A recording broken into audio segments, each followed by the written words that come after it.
Hello everyone, welcome back to campus Wala. मैं हूं आपके anchor Menka Jat. So student, आज के इस वीडियो में हम डिस्कस करेंगे comparison MBBS in Russia versus MBBS in India. But इससे पहले अगर मैं आपको बताऊं तो जो हमारा पिछला वीडियो था जिसमें हमने रशिया के बारे में, कंट्री के बारे में पूरा डीपली में एक्सप्लेन किया था, साथ ही साथ में रशिया के अंदर जो टॉप 10 टॉप रैंकेड यूनिवर्सिटीज़ हैं उनके बारे में भी हमने डिस्कस किया था। आज के इस वीडियो में हम डिस्कस करेंगे MBBS in Russia versus MBBS in India. तो चलिए डिस्कस करते हैं। अगर बात करती हूँ एमबीबीएस इन रशिया की, तो आपको एमबीबीएस रशिया में एडमिशन लेने के लिए कोई भी डोनेशन देने की ज़रूरत नहीं होती है। वहीं अगर मैं बात करती हूँ इंडिया की, तो इंडिया में आपको काफ़ी सारी डोनेशंस का रिक्वायरमेंट होता है आपको इंडिया में एमबीबीएस का एडमिशन लेने के लिए। रशिया की अगर मैं बात करती हूँ तो रशिया की जो ऑल दी यूनिवर्सिटीज़ हैं वो ज़्यादा से ज़्यादा फोकसिंग करती हैं इनहेंसिंग प्रैक्टिकल नॉलेज पर। वो प्रैक्टिकल स्किल्स पर ज़्यादा से ज़्यादा फोकस करती हैं, थ्योरेटिकल पर कम। वहीं अगर मैं बात करती हूँ इंडिया की, तो इंडिया में आपका ज़्यादा से ज़्यादा आपको थ्योरेटिकल नॉलेज पर ज़्यादा आपको फोकसिंग किया जाता है। प्रैक्टिकल नॉलेज भी आपको मिलता है बट वो आपको लास्ट स्टेज पर जाके मिलता है। अब अगर मैं रशिया की बात करती हूँ तो एमबीबीएस इन रशिया का जो आपका ड्यूरेशन है वो आपका 5+1 का है, यानी कि 5 year theoretical plus 1 year internship. Total जो आपका ड्यूरेशन जाता है वो 6 ईयर जाता है।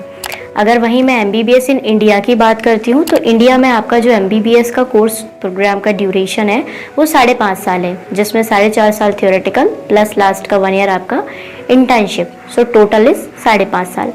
रशिया की अगर मैं बात करती हूँ तो रशिया में जो यूनिवर्सिटीज़ की अप्रोक्स जो फीस होती है वो आपको वहाँ पर 15 लाख से लेके 30 लाख के अंदर की यूनिवर्सिटीज़ आपको मिल जाती हैं, जिसमें आपका ट्यूशन फीस, हॉस्टल, फूड, आपका total overall all expenses include है। वहीं अगर मैं इंडिया में फ़ीस स्ट्रक्चर की बात करती हूँ तो इंडिया में 2 ऑप्शंस हैं, जैसे government colleges and private colleges. Government colleges के लिए आपका जो अप्रॉक्स फीस होता है वो आपका 11K टू आपका 7.5 लाख समथिंग जाता है। और प्राइवेट कॉलेजेस की अगर मैं बात करती हूँ तो प्राइवेट कॉलेजेस में आपका 40 लाख टू 1 CR तक बजट चला जाता है। अगर एमबीबीएस एडमिशन प्रोसेस की अगर बात करते हैं तो रशिया में एमबीबीएस एडमिशन के लिए आपका सिर्फ नीट क्वालिफाइड पे एंड लो स्कोर में आपको एडमिशन्स मिल जाते हैं। बट अगर वहीं हम इंडिया की बात करते हैं तो इंडिया में आपको लो स्कोर में एडमिशन्स एमबीबीएस में नहीं मिलते हैं। पीजी की अगर हम बात करते हैं कि आफ्टर कंप्लीटिंग एमबीबीएस आपके पास पीजी के क्या ऑप्शंस होते हैं। अगर मैं रशिया की बात करती हूँ कि अगर आप रशिया से एमबीबीएस करते हैं तो आफ्टर कंप्लीटिंग एमबीबीएस पीजी के लिए रशिया में आपके पास बहुत सारे ऑप्शंस होते हैं।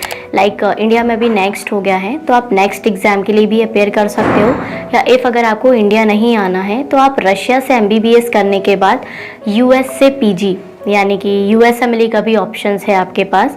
आप यूके से प्लैब या अदर कंट्री से पीजी भी कर सकते हो, या आपको अगर लग रहा है कि उसी कंट्री से आपको पीजी करना है जिस कंट्री से आप एमबीबीएस का स्टडी करते हो तो आप वो भी कर सकते हो।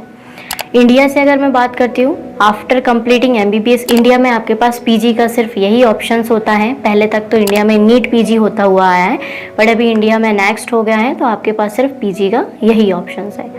सो स्टूडेंट्स, अगर आप इस वीडियो से रिलेटेड और अगर आपको इन्फॉर्मेशन चाहिए या अगर आपको और कोई भी डाउट्स या क्वेरी होता है related to MBBS in admissions in India या एमबीबीएस एडमिशन्स इन रशिया, तो आप हमारे दिए गए हेल्पलाइन नंबर पर कांटेक्ट कर सकते हो और हमारे काउंसलर को कनेक्ट कर सकते हो। अब आने वाले अपकमिंग वीडियो में ऐसे ही मैं आपके लिए और इंटरेस्टिंग वीडियो लेके आऊँगी, पूरा किसी कंट्री से रिलेटेड या यूनिवर्सिटी से रिलेटेड। जब तक आप बने रहिए हमारे चैनल पर। अगर आपको ये वीडियो पसंद आया हो तो आप हमारे वीडियो को लाइक भी कर सकते हैं एंड आपके फ्रेंड्स को शेयर भी कर सकते हैं। So thank you so much. Have a good day.